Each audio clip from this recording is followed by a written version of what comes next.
You've probably heard Uganda called the Pearl of Africa, right? A place of breathtaking beauty, home to mountain gorillas, the source of the Nile River, and epic mountain ranges. But what if I told you that within this paradise, there's a hidden region so dangerous it's practically a no-go zone for everyone? Welcome to Karamoja in northeastern Uganda. As of 2026, it's officially flagged as the single most dangerous part of the entire country. Today, we're diving deep into why governments around the world, from the US to the UK, are issuing stark warnings. Do not go here. And trust me, sticking around for this video might just save your life if you ever thinking of traveling to this part of the world. So, what makes Karamoja so uniquely risky, even compared to the rest of Uganda, which itself has its share of challenges? The primary danger is armed banditry and relentless cattle raiding. This isn't just petty theft. We're talking about centuries-old tribal traditions colliding head-on with modern high-powered gun violence. In Karamoja, cattle are more than just livestock. They are the ultimate symbol of wealth, status, and survival. Interclan clashes over these animals can erupt in seconds, without any warning. And these aren't fights with sticks and stones. They often involve automatic weapons like AK-47s. Districts like Kotido, Moroto, Nakapiripirit, and Kobong are consistent hotspots for this brutal violence. Imagine a place where a dispute over cows can turn into a full-blown gunfight at a moment's notice. That's the daily reality there. On top of the clan violence, there are ongoing armed conflicts. The Uganda People's Defense Force, or UPDF, is running heavy, continuous military operations to crack down on these armed groups and cattle rustlers. While their goal is to restore order, these operations often lead to intense shootouts and violent confrontations. Civilians, both locals and anyone caught in the crossfire, are at extreme risk. It is a volatile situation where you can be trapped between heavily armed warriors and a military force trying to suppress them.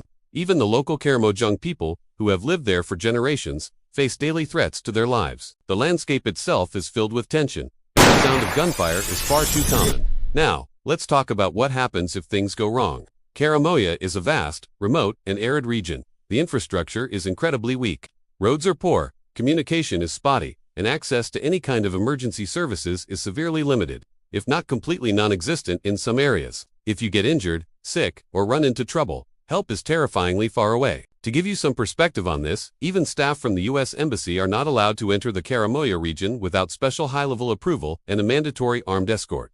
Think about that. If trained diplomats with government backing need armed guards just to set foot there, what chance does a tourist or an independent traveler have? The lack of a safety net amplifies every other risk, turning a bad situation into a potentially fatal one. To be clear, Uganda as a whole currently sits at a Level 3 Reconsider Travel advisory from many governments.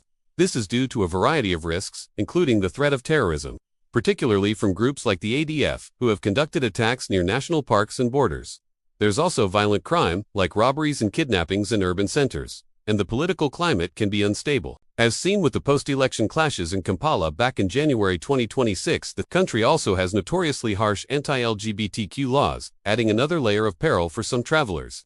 But even with all those nationwide concerns, Karamoja stands out.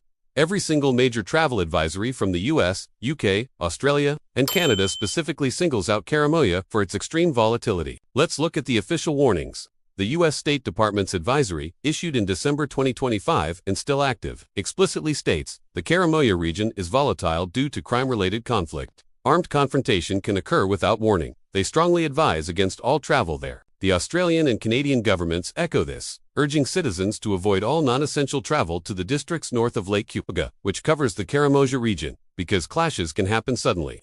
The UK's Foreign Commonwealth and Development Office goes even further, noting the increased security operations due to cattle theft and raids, and tragically points out that both military personnel and civilians have been killed in these operations. When multiple powerful governments are all shouting the same warning, it's time to listen. Karamoja isn't just a recommendation to be cautious. It's a clear no-go zone.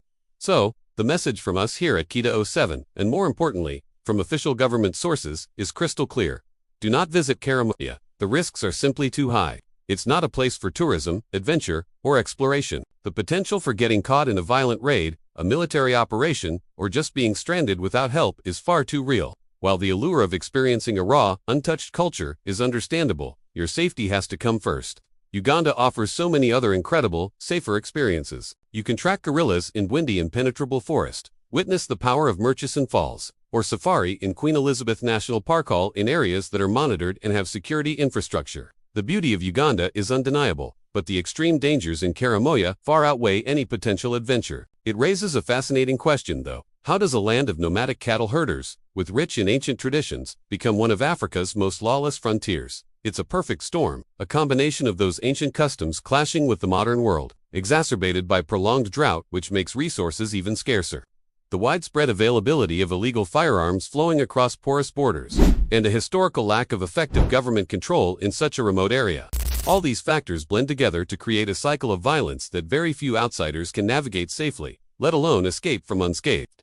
It's a complex tragedy, where a proud culture is trapped in a state of perpetual conflict. So what do you think? After hearing all this, would you ever risk visiting a place like Karamoja for what some might call the real Uganda experience? Let me know your thoughts in the comments below. If this video opened your eyes to the realities on the ground, please smash that like button. And if you want more raw, unfiltered truths about the world's most complex and riskiest destinations, make sure you subscribe to Kita07 and hit that notification bell so you never miss our next deep dive. Thanks for watching, and stay safe out there.